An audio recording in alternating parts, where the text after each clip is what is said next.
Pasca proklamasi kemerdekaan, Belanda menerapkan kembali politik divide et impera untuk memecah belah persatuan Indonesia. Pada Desember 1946, Belanda mampu memecah Indonesia menjadi negara-negara bagian dengan tujuan untuk menciptakan konflik antara masyarakat Indonesia. Karena hal ini, Indonesia melakukan berbagai upaya untuk membendung politik divide et impera. Pasca proklamasi, salah satunya melakukan konferensi inter-Indonesia.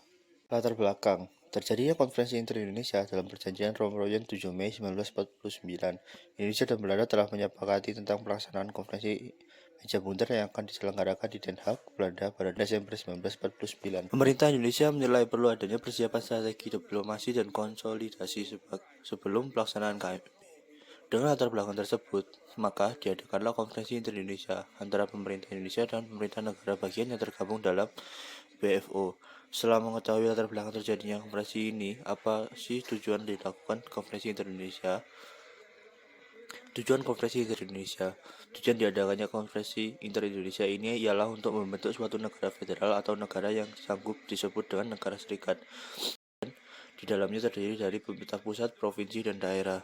Dan dilaksanakannya konferensi inter-Indonesia merupakan salah satu syarat yang harus dapat dilakukan Republik Indonesia Serikat atau RIS supaya dapat menerima ratifikasi kedaulatan dari pemerintah Belanda. Konferensi inter-Indonesia dilaksanakan sebanyak 2 kali, dilansir dari situs resmi Kementerian Pendidikan dan Kebudayaan Republik Indonesia. Konferensi inter-Indonesia 1 dilaksanakan pada tanggal 19-22 Juli 1949 di Hotel Tugu, Yogyakarta. Konferensi inter-Indonesia 1. Konferensi ini dipimpin oleh Muhammad Hatta dengan agenda utama pembahasan masalah pembentukan RIS. Hasil dari Konferensi Indonesia 1 adalah 1. RIS akan melaksanakan pemerintahan berdasarkan asas demokrasi dalam bentuk negara federal. 2. RIS akan dikepalai oleh seseorang presiden konstitusional dan dibantu oleh menteri-menteri. 3. Presiden dan menteri akan bertanggung jawab kepada DPR legislatif, bentukan 2 badan legislatif yaitu Dewan. 4. Perwakilan rakyat dan Dewan Perwakilan Negara Bagian. 5. Angkatan Perang RIS adalah Angkatan Perang Nasional dari TNI, ANIL, ML, dan VB. Konferensi Inter-Indonesia 2. Konferensi Inter-Indonesia 2 dilaksanakan pada 31 Juli 3 Agustus 1949 di Jakarta. Konferensi yang dipimpin Hatta ini membahas masalah yang telah disetujui di Yogyakarta. Berikut ini adalah hasil konferensi kedua antara lain: 1. Bendera Republik Indonesia Serikat yaitu Sangsaka Merah Putih. 2. Lagu kebangsaan RIS adalah Indonesia Raya. 3. Bahasa resmi nasional Republik Indonesia adalah bahasa. 4. Pemilihan presiden yang ditentukan oleh negara cuilan Republik Indonesia dan BFO. 5. Membentuk suatu panitia yang bertugas dalam konferensi meja bundar. 6.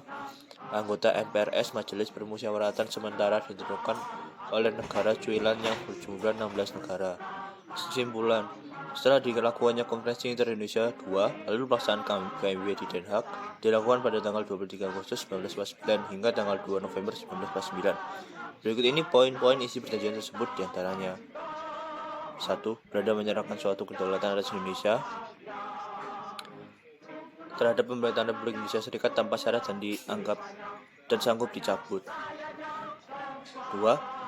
RIS mendapatkan suatu kedaulatan atas ketentuan pada konstitusinya, sementara rancangan konstitusi sudah diserahkan kepada kerajaan Belanda. 3. Kedaulatan RIS yang akan diserahkan selambat-lambatnya pada tanggal 30 Desember 1949. Demikianlah penjelasan tentang Konferensi Inter-Indonesia. Terima kasih.